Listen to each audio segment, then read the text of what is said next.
السلام عليكم ورحمة الله وبركاته. مرحبا بكم معايا فيديو جديد ووصفة جديدة في قناتي وصفات ياسمين. نتمنى ان شاء الله يا ربي هذا الفيديو يلقاكم في صحة جيدة وفي احسن الاحوال. اليوم ان شاء الله البنات غادي نشارك معكم هذه الوصفة ديال البسيطلات حلوين صراحة، كيجيو رائعين ومعلكين ولذاذ. غادي نشارك معكم جميع الاسرار ديالهم، الطريقه ديال التخزين، كل شيء، كل ما كيتعلق بهاد البسيطلات غادي نشاركو معكم. ونتمنى ان شاء الله تتبعوا معايا الفيديو من الاول حتى الاخر، وما تنساوش لي لايك والتعاليق الزوينه ديالكم. وشكرا للناس اللي عاد دخلوا جداد، كنقول لكم مرحبا بكم. الا كنتو مازال ما اشتركتوش في القناه ضغطوا على زر الاشتراك او الابوني وضغطوا على الجرس باش يوصلكم كل جديد ان شاء الله. وما تبخلوش عليا بلي لايك كيف قلت لكم باش ان شاء الله يوصلكم كل جديد. وندوزوا المقادير على بركه الله. عندنا واحد زلافه ديال قزبر ومعدنوس، معلقه كبيره ديال السمن، وعندنا معلقه نص معلقه ديال الابزار، معلقه كبيره ديال الخرق ومعرق، عندنا زعفران شعره، وعندنا واحد المعلقه كبيره ديال سكينجبير، وعندنا العطريه ديال البسطيله واحد المعلقه كبيره، وعندنا شويه ديال المسكه الحره، وعندنا جوج عبيدات ديال القرفه، يعني حسب اللي متوفر عندكم تقدروا ديروا حتى 3، وعندنا 4 حتى 5 ضريسات ديال الثومه، ونص معلقه ديال القرفه. بالنسبه للدجاج عندي 3 ديال الدجاجات يكونوا كبار من وزن ديال 2 كيلو ونص حتى 3 كيلو، حقاش غادي نوجد كميه كثيره. اللي بغى يدير كميه قليله يقدر يدير، نبداو من دجاجه ولا نص دجاجه، يعني القياس اللي بغينا. وبالنسبه للجلده البنات اللي بغيتو تخليوها، انا غير نسيت ما وصيتوش باش ما يحيدهاش ليا، لحقاش كتفتي لينا الدجاج. وصافي البنات كنديروا العطريه كامله كنشرملوهم مزيان، ومن الاحسن الا كان عندكم الوقت تشرملوهم هكا في الليل ويباتوا مشرملين، ولا في الصباح هكا تخليهم واحد ساعه ولا ساعتين هكا يترقدوا في ديك العطريه مزيان.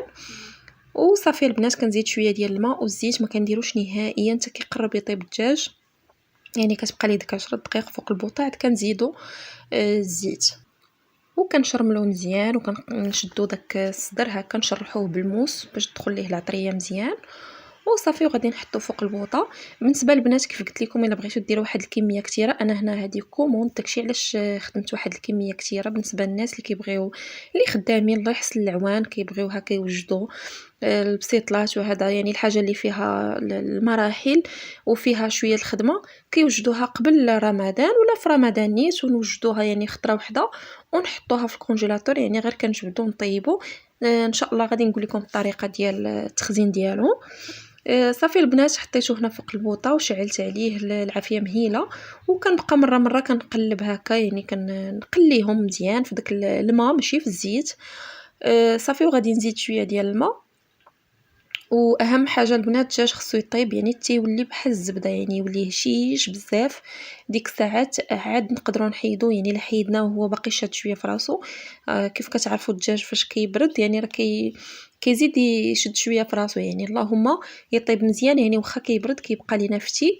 ومن الاحسن الدجاج تجيبوه وخيبات غير ليله في الكونجيلاتور ولا في الثلاجه، المهم يتغسل مزيان بالحامض والسكينجبير والملحه، ويتنقى مزيان من دوك الزوائد اللي كيكونوا فيه. وصافي البنات وغادي نغطي عليه هكا. المهم كل ربع ساعه ثلث ساعه هكا نقلب باش يتشرب ليا داك كيف قلت لكم العطريه مزيان. واخا تقبناه نعاودو نتقبوه هكا بالفرشيط، واللي بغى يسد عليه في الكوكوط يعني حتى هي مزيانه. المهم انا غير حيت كميه كبيره داكشي علاش درتها في طنجره كبيره وخليتها هكا طيب على خاطر صراحه ما كاينش محسن نطيبوا شي حاجه هكا بشويه عليها. وغادي ندوزو باش غادي نقطعوا البصله. عندي 6 كيلو ديال البصله، وعندي 16 بيضه، وعندي زلافه المعدنوس والقزبر اللي وريتكم في الاول. بالنسبه للبصله نقطعوها شرائح ولا نقطعوها في الهاشوار. انا كانت بنتي ناعسه داكشي علاش قطعتها غير هكا، حتى هكا كتجي مزيانه. غير الهاشوار كينقص علينا شويه الخدمه. وغادي نديرها في كوكوطه البنات ونسد عليها بلا ما بلا حتى شي حاجه. راه كنت سبق ليا وشاركت معكم في الدجاج محمر، هذه هي طريقتي. الا كانت عندي البصله كثيره كنديرها هكا في الكوكوط بلا حتى شي عطريه. حتى الا بغيتو ديروا العطريه ماشي مشكل، ونسدوا عليها حتى ساعه الا ربع هكاك على العافيه مهيله، يعني ما تكونش مجهده بزاف باش ما تحرقش لينا. وهي غتطلق الماء ديالها على ما يطيب الدجاج. ديك الساعات غادي نحلو عليها غنلقاوها دايبه، يعني خصها غير تشحر وتشرب ديك المياه ديالها، وغادي نخلطوها مع هاد لاصوص اللي غيبقى لينا ديال الدجاج. هنا كيف ما كتشوفوا معايا غادي نزيد الزيت، تقريبا واحد الكاس لاروب ديال مخلط ما بين زيت بلديه وروميه، ونزيدو واحد 10 دقائق هكاك صافي. ومره البنات كنجيبوا واحد المغرفه وكنخويو عليه لاصوص، يعني كنهزو شويه ديال لاصوص، هذه اختياريه طبيعه الحال لحقاش هو شارب، غير كنزيدو نخويو عليه باش دوك الطريفات اللي الفوق ما يعني ما قيسهمش. وما كل مره كنقلبهم، ولكن فاش كنخويو عليهم هكا ما كيجيونيش ناشفين نهائيا. وكنحاول نحل داك مثلا السدوره ولا الفخوضه، كنحاول نحلهم ونخوي عليهم داك لاصوص صافي. هنا بعد ما طاب كيف ما كتشوفوا معايا راه باين طيب مزيان صافي. وندير واحد المغرفه هكا ولا صفايه هكا نصفيهم من داك لاصوص يبقى ليا في الطنجره، ونحاول نهز الحيمات كاملين ونقلبوا على العظيمات الا بقى لينا شي عظيم تماك، لحقاش غادي نزيدوا البصله. وبالنسبه للبنات واحد لاستيس، البصله الا كنتو لقيتو مثلا المريقه ديال الدجاج شويه زايده فيها الملوحه، لحقاش الدجاج كياخذ قياسو، الدجاج ولا اللحم ولا الحوت كياخذ قياسو ديال الملحه، وكيبقى لينا ديك الملوحه اللي زايده كتبقى لينا في لاصوص. غادي نهزو شويه ديال لاصوص ونزيدوه على البصله، يعني ما نخويوهاش كامله في خطره واحده، غادي نقصوا من ديك لاصوص ديال الدجاج ونديروا البصله ونبقاو نزيدو بشويه ونذوقوا باش تجينا الملحه مزيانه، يعني ما تجيناش مالحه. هذه مهم كفكره الا بغيتو تعتمدوها. وبالنسبه للقرفه البنات هنا كندير حتى المعلقه ونص كبيره ولا 2 معالق ديال القرفه باش تجيني منسمه مزيان. السكر كيبقى لكم حريه الاختيار، تقدروا تمشيو حتى ل 200 غرام ديال السكر، يعني الا بغيتوها حلوه مزيان. انا هنا درت تقريبا 3 المعالق ديال السكر وزدت 2 معالق ديال العسل. بصراحه ما جاتنيش حلوه بزاف نهائيا مع ديك الحلاوه ديال البصله، يعني باش ما تجيناش عاوتاني اكثر من القياس. مهم الحلاوه كيف قلت لكم تبقى لكم نتوما تحكموا فيها كيف ما بغيتو صافي. وغادي نبقى نشحر فيها حتى تنشف ليا تماما. وهنا زدت شويه ديال الزعفران حر الا كان متوفر طبيعه الحال، الا ما كانش تقدروا نستعملوا غير الدويمه. المهم البنات اهم حاجه هي خاصها تنشف مزيان. بزاف الناس كنشوفهم كيخليو فيها هكا كيخلوها شويه فيها شويه ديال لاصوص، هي اللي كتقطع علينا الورقه. يعني من الاحسن نشحروها هكا، منها كيتبدل ليها اللون، يعني كتعسل لينا ديك البصله مزيان، ومنها كتجينا لذيذه وفي نفس الوقت ما كتطلقش لينا يعني ديك المريقه ديالتها في سميتو في الورقه تقطعها لينا. وهنا زدت البيض، يعني نقدروا نزيدوا بشويه نقدروا نزيدوا مره واحده. اهم حاجه هو نحركوه دغيا باش ما يجيناش طريفات ديال البيض. وغادي نزيد القزبر ومعدنوس هما اخر حاجه باش يبقاو ليا منسمين. ودائما فاش نكملوا الطياب ديالها يعني نذوقوا نصحوا الذوق ديال السكر وديال القرفه، يعني الا ما جاتناش باينه نقدروا نزيدوا شي شويه، ونزيدوا حتى شويه ديال المزهر تقريبا واحد 3 المعالق هكاك باش تجينا منسمه صافي. من بعد كيطيب لينا داك البيض كنطفيو البوطه ونخليوه. وغادي ندوزو اللوز، عندنا كيلو ديال اللوز مسلوق ومفسخ، وعندنا 2 ساشيات ديال الزهر، وعندنا معلقه كبيره ديال القرفه، والزبده درتها بوغنوازيت. غادي نحتاجو منها تقريبا واحد 6 حتى 7 المعالق على حسب اللي غادي نحتاجو. بالنسبه للوز البنات كنقليه في الزيت بارده، وعندنا العسل والسكر كلاصي وشويه ديال المسكه الحره. بالنسبه للدجاج كيف كتشوفوا معايا غادي نحيد ليه دوك العظيمات كاملين، وغادي نجيب مقص وغادي نقطعو باش هكا ما يجونيش دوك الطريفات هكا طوال. واللوز كيف قلت لكم نشعلوا عليه العافيه مهيله، يعني نقصوها مزيان ونخليو داك يعني الزيت بارده، ونخليو هذا هو السر باش كيجينا اللوز مقرمش. وكنخليوه يعني تيسخن على خاطرو. ديك الساعات ملي كيبدا يغلي كنبقاو مره هكا نحركو وسميتو في السليق ديالو، يعني يكون الماء طايب نحطو فيه اللوز، نبقاو نمشعلي البوطه، وفي نفس الوقت حنا كنقلبو كل مره هكا. الوقيته اللي كتبان لينا الجلده كتحيد صافي كنطفيو عليه البوطه وكنخويوه في الشبكه ونغسلوه بالماء بارد باش هكا صافي يوقف من الطياب، يعني ما يبقاش يزيد يطيب. هذا هو السر البنات باش كيجينا اللوز مقرمش. وكنبداو نقيو فيه، لقيت اللي كنكملوا التنقيع عاوتاني كنعاودو نشلوه بالماء بارد مزيان ونحطوه في واحد الشبيكه حتى يتسقطر، ونفرشوا ليه واحد الزيف ونخليوه في شي بلاطو صافي تينشف مزيان على الاقل واحد الليله هكاك، ونقليوه كيف ما شفتوا معايا. وفي القليان نبقاو ما نحبسوش من التحراك حتى كيتحمر. المهم البنات ما خصوش يتحمر اكثر من القياس، يعني خص اللون ديالو يبقى شويه هكا مذهب. وديك الساعات ملي كنحيدوه راه كيزيد يعني داك اللون ديالو كيزيد يبان. وهنا بعد ما قطعت داك الدجاج كيف كتشوفوا معايا غادي نخلطو مع ديك البصيله وداك البيض. بالنسبه للناس اللي كيبغيو يديروا طبقه ديال الدغميره وطبقه ديال الدجاج وطبقه ديال اللوز ممكن. غير هاد الطريقه بالنسبه للبسيطلات الصغار صراحه كيبقى الدجاج فتي يعني ما كينشفش. بصراحه الا بغيتو ديروها حتى في البسطيله كبيره حتى هي كتجي مزيانه. وصافي هنا البنات اللوز كيف ما كتشوفوا معايا بعد ما ذهب اللون ديالو صافي غادي نحيدو نصفيه فوق واحد البابي وغادي نخليه حتى يبرد. ديك الساعات عاد غادي ندوزو باش غادي نطحنوه. هانتوما كتشوفوا معايا هنا مازال راه الليل هنا قليتو في الليل داكشي علاش كيبان لكم اللون ديالو شويه يعني مع الضوء داكشي كيبان لكم شويه اللون ديالو محمر ولكن راه غير مصفر هكا. وفاش كتخليوه يبرد ديك الساعات كتبقاو تسمعوا فيه كيطرطق كيبقى يكمل في الطياب كيف ما كتشوفوا ها هو اللون ديالو كيفاش ولا. وصافي هنا غادي ناخذوا شويه سكر كلاصي والمسكه حره القرفه غبره وعندنا العسل الحر السكر كلاصي والعسل يعني كنديروا القياس اللي بغينا وجوج ساشيات ديال الزهر وغادي نحتاجو حتى شويه ديال الماء زهر. بالنسبه لا بغيتو تكتفيو غير بالساشيات ماشي مشكل ولا تكتفيو بالماء زهر بوحدو. وغادي نحتاجو الزبده بوغ نوازيت من الاحسن الا بغيتو ديروا غير الزبده عاديه هكاك تقدروا ديروها ممكن. صراحه هذه كتعطينا واحد التنسيمه زوينه بزاف خصوصا لهاد البسيطلات الحلوين كتعطينا واحد التنسيمه خطيره جدا. كنديروا الزبده فوق البوطه بالنسبه للبنات اللي ما عمرهم ما جربوها وكنحطوها في كاسرونه نخليوها فوق البوطه حتى كتبدا تغلي. فاش كديري لنا ديك الكشكوشه كنردوا ليها البال باش ما تحرقش.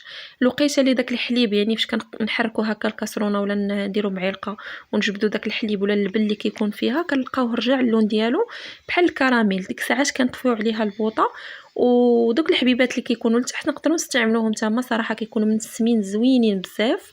اللوز كيف ما شفتوا معايا هرمشتو صافي. هنا غادي نزيد ليه العسل والسكر كلاصي والمسكه حره اللي طاحنا مع شويه ديال السنيده. بالنسبه للمسكه الحره نديرو هكا واحد 4 الحبيبات حتى ل5 الحبيبات. وصافي البنات غادي نخلط داكشي مزيان وغادي نزيد ليه القرفه تقريبا درت واحد المعلقه كبيره حتى المعلقه ونص.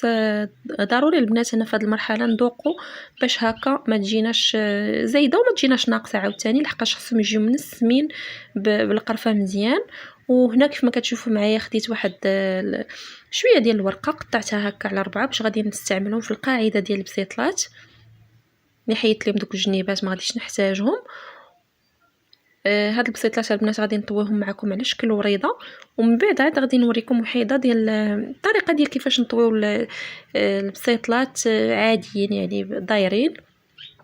كناخذوا واحد الغلاقه ولا واحد الاطار ديال بحال هادو ديال الحريشات ولا ديال لي طارطوليت ولا نديرو غير بواطه ولا غلاقه ديال شي قرعه هكا كيف ما درت انا. وغادي ندهنو بديك الزبده بوغ نوازيت الا ما عندكمش الا ما بغيتوش ديروها بوغ نوازيت كيف قلت لكم المهم ما يكونش في هذاك الحليب لحقاش كيقطع علينا حتى هو الورقه. ونقدروا نخلطوا الزبده والزيت الا بغيتو. المهم البنات انا كنديرها بوحدها لحقاش كتعطيني مذاق زوين صافي. وغادي بالنسبه لهاد الطريقه كندير اللوز هو الفوقاني والعقده والدجاج هما التحتانيين وكنجمع بهذا الشكل وكنلوي وكنعاود نرجع دوك الطريفات لتحت. وكان بالنسبه الا كانوا شويه قصار وعمرتها مزيان نقدروا نديروا ليها شويه ديال الطحين مخلط مع الماء ونلصقوهم هكا من التحت.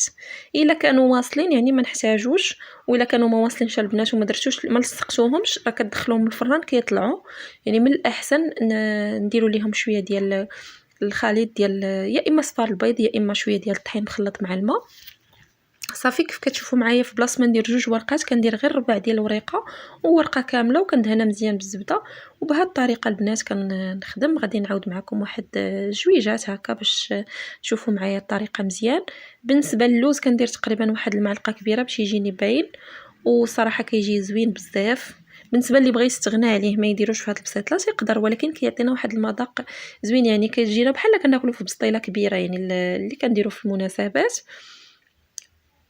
صافي. وكنحاول نخلي دوك التنيات مزيان يعني كنخليهم باينين مزيان كيف ما كتشوفوا معايا وكنلمطها من جنيبات كيف شفتوا معايا. وكنعاود وحيده اخرى عاوتاني نفس الطريقه ونفس العمليه بالنسبه للبنات اللي بغيتو ديروا حتى جوج، بالنسبه لهداك الربيع اللي درت ديال الورقه تقدروا ديروا جوج الا خفتوها تقطع لكم من التحت. المهم الا كانت الورقه مزيانه ما عندكمش مناش تخافوا نهائيا، يعني كتجي مزيانه. غير الورقه ما خصناش نحيدوها نهائيا من البلاستيكه ديالها، خصها تبقى مزموته، غير تعريوها شي شويه كيضربها البرد صافي كتبدا تقصاح دوك الجنيبات هكا ما حدا كتقصاح وهي كتخسر. وهذا هو الشكل ديالها البنات. وهنا غادي نشارك معكم بسطيله صغيره عاديه، الطيه العاديه البلديه. غادي نحيدو ضروري دوك الجنيبات، ومازال غادي نزيد نقص منهم ملي غادي نبدا نطوي. غادي نسرح دائما، نسيت ما قلتهاش لكم، بالنسبه للبنات المبتدئات الجهه الحرشه هي اللي كتكون الفوق والرطبه هي اللي كتكون على برا. هنا كيف ما شفتوا معايا درت جوج ديال هذا ديال الربوعه، ودرت اللوز هو التحتاني لحقاش ملي غادي نقلبوها هو اللي غيكون الوجه ديالها. ودرت تقريبا واحد المعلقه كبيره ونص ديال الخليط ديال الدجاج والبصله. وغادي نلمط دوك الجنيبات هما الاولين اللي كاينين الاولين، وعاده باش غادي نبدا نجيب يعني بشويه بشويه هكا، وايد كنشد بها وايد كنجمع بها، وديك الشيء اللي زايد نقدروا نقطعوه بالمقاس ولا بيدينا هكا كيف ما كتشوفوا معايا. المهم ما نجيبوش من هذا القنت ونعاودوا نهزو من هذا القنت، يعني نبقاو متبعين باش تجينا الدوره ديالها مقاده كيف ما كتشوفوا معايا، ما يجيناش فيها دوك الديفوات. حتى الا كانت الورقه شويه ناشفه حتى هي كتخلي لنا داك الديفو من الجناب، اما الا كانت هكا يعني سخونه وجديده ما كتعذبناش نهائيا. وكندهنوها بهذيك الزبده اللي شفتوا معايا في الكاسرونه، باش هكا ملي نجبدوهم من الكونجيلاتور لقاوهم موجودين مقادين مدهونين. بالنسبه للتخزين البنات نقدروا نديروا واحد البلاطو ونستفوهم، نفرشوا لهم بلاستيك غذائي ونستفوهم ونديرهم في الكونجيلاتور، من بعد نجمعوهم في بواطه واحده بلا ما نديروا لهم حتى شي حاجه. اولا ممكن ديروا هذه الطريقه، كنسرحوا البلاستيك، كنسرحوا التسريحه ديال البسيطلات، كنعاودوا عليهم بالبلاستيك، كنعاودوا نسرحوا فوق منهم بسيطلات. المهم ما يكونوش قايسين بعضياتهم، هما فيهم الزبده ما غاديش يلصقوا، ولكن احتياط ما كنخليوهمش لاصقين على بعضياتهم صافي. نبقاو هكا يعني نفس العمليه، كنفرشوا طبقه ديال البلاستيك طبقه ديال البسيطلات، وهكا حتى كتعمر لينا البواطه ديالنا صافي البنات. ونسدوا عليها البواطه مزيان وندخلوها الكونجيلاتور. بالنسبه للطياب البنات خص يكون الفران مسخون مزيان، كنجبدو ديريكت يعني كيف كيكون الفران سخون كنجبدو البسيطلات كنحطهم في اللاطه كندخلوهم الفران وهو سخون مزيان، يعني على الاقل تكون واحد 200 هكاك. الوقيته اللي ندخلو دوك البسيطلات نقصوا نرجعوها ل 180 170 هكاك، ونخليوهم حتى يتحمروا لينا من الفوق ومن التحت. وبهذه الطريقه البنات ما كتطرطق لينا لا ورقه لا حتى شي حاجه، كيبقاو كما هما يعني كي كتدخلوهم هكا كتخرجوا الديكور ديالهم مقادد. غير هما هادو اللي مطويين عاديين بلديين كنديروا فيهم واحد تقيبات هكا بالبرا باش هكا ما يطرطقوش لينا دوك البسيطلات ولا يتنفخوا. هذا ما كان البنات، هذه الوصفه ديال اليوم، نتمنى ان شاء الله تستافدوا منها. وإلا عجبكم الفيديو ما تنساوش تبارطاجيوه مع احبابكم وصحابكم، وما تبخلوش عليا بلي لايك وبالتعاليق الزوينه ديالكم، هي اللي كتشجعني وكتخليني نبارطاجي معكم النصائح والوصفات، يعني كل اي حاجه كنعتمدها كنشاركها معكم. نتمنى ان شاء الله نكون كنفيدكم بشي حاجه. وكيف قلت لكم ما تنساوش تبارطاجيو الفيديو. بالنسبه للناس اللي عاد دخلوا جداد، الا كنتو مازال اشتركوا ضغطوا على زر الجرس باش يوصلكم كل جديد ان شاء الله. وما تبخلوش عليا كيف قلت لكم باللايكات وبالتعاليق ديالكم زوينه. وشكرا لكم وبسلام عليكم، تلقاو فيديو جديد ووصفه جديده.